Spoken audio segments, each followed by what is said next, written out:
वो कहते हैं ना कि कर्म एक ऐसा रेस्टोरेंट है जहां पर आप जो मांगते हो वो नहीं मिलता, बल्कि जो पकाया हुआ होता है वो मिलता है। दोस्तों, ये कहानी है एक बूढ़ी महिला की जो एक बहुत बड़ी समस्या से गुजर रही थी।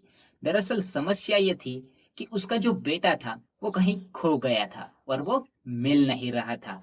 इतनी बड़ी समस्या होने के बावजूद भी उसके चेहरे पर हमेशा स्माइल बनी रहती थी और वो हमेशा दूसरों को मदद करने की कोशिश किया करती थी। वो जब भी खाना बनाती थी, तो 2 रोटी एक्स्ट्रा बनाती थी, ताकि कोई भूखा या ब्राह्मण या भिखारी उसे खाकर अपना पेट भर सके। और वो 2 रोटी खिड़की के पास रख देती थी। उस 2 रोटी को लेने के लिए हर रोज एक ब्राह्मण आता था। वो दोनों रोटी लेता था और चला जाता था। लेकिन वो जब भी जाता था, तो ये 2 लाइनें ज़रूर बोलता था कि जो बुरा है वो अपने पास रहे और अच्छा घूम कर आए। वो हर रोज का इसका रूटीन हो चुका था। वो महिला भी 2 रोटी एक्स्ट्रा बनाती थी और खिड़की के पास जाकर रख देती थी और जो ब्राह्मण था वो समय पर आकर वो 2 रोटी लेकर जाता था। एक दिन उस महिला को लगा कि ये जो ब्राह्मण है कहीं मुझे ताना तो नहीं मार रहा है, क्योंकि जाते वक्त ये यही बोलता था कि जो बुरा है वो अपने पास रहे और अच्छा घूम कर आए। तो उस महिला को बड़ा गुस्सा आया। उसने सोचा कि आज मैं इस ब्राह्मण को मार देती हूँ। तो उसने उन दोनों रोटियों में इस बार जहर मिला दिया। लेकिन जब वो खिड़की के पास रखने के लिए जाती थी, तो उसकी अंतरात्मा से एक आवाज आई कि तुम ये क्या कर रही हो? ये तो तुम्हारा काम नहीं है। तुम तो एक अच्छा काम कर रही थी, तो फिर ये क्या कर रही हो? किसी को मार देना, ये कौन-सा अच्छा काम है? तो उसे अपनी गलती का एहसास हुआ। इसलिए उसने वो दोनों रोटी जला दी। फिर से नई 2 रोटी बनाई और खिड़की के पास रख दी।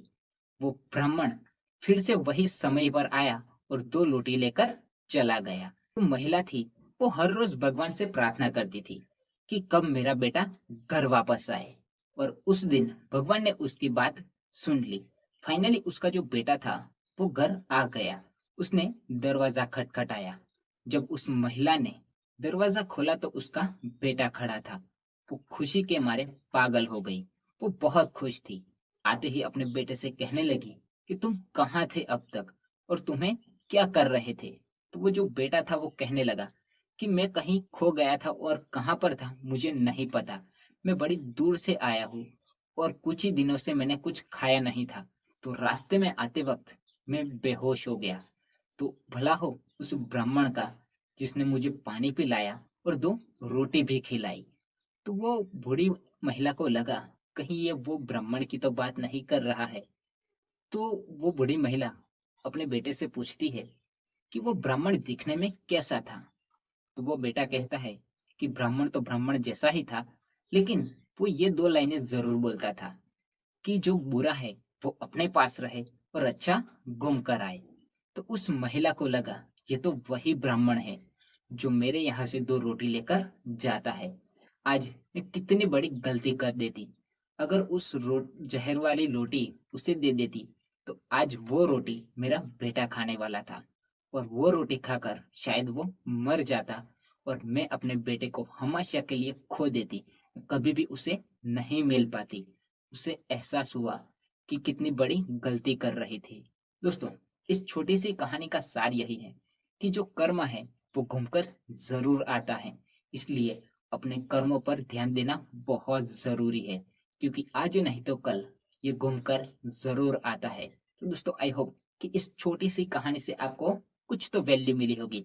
तो मिलते हैं अगली कहानी में। और हाँ, वीडियो अच्छा लगा हो तो वीडियो को लाइक कर देना, चैनल को सब्सक्राइब कर देना और फेसबुक पर देख रहे हो तो फॉलो जरूर कर लेना। मिलते हैं अगली कहानी में।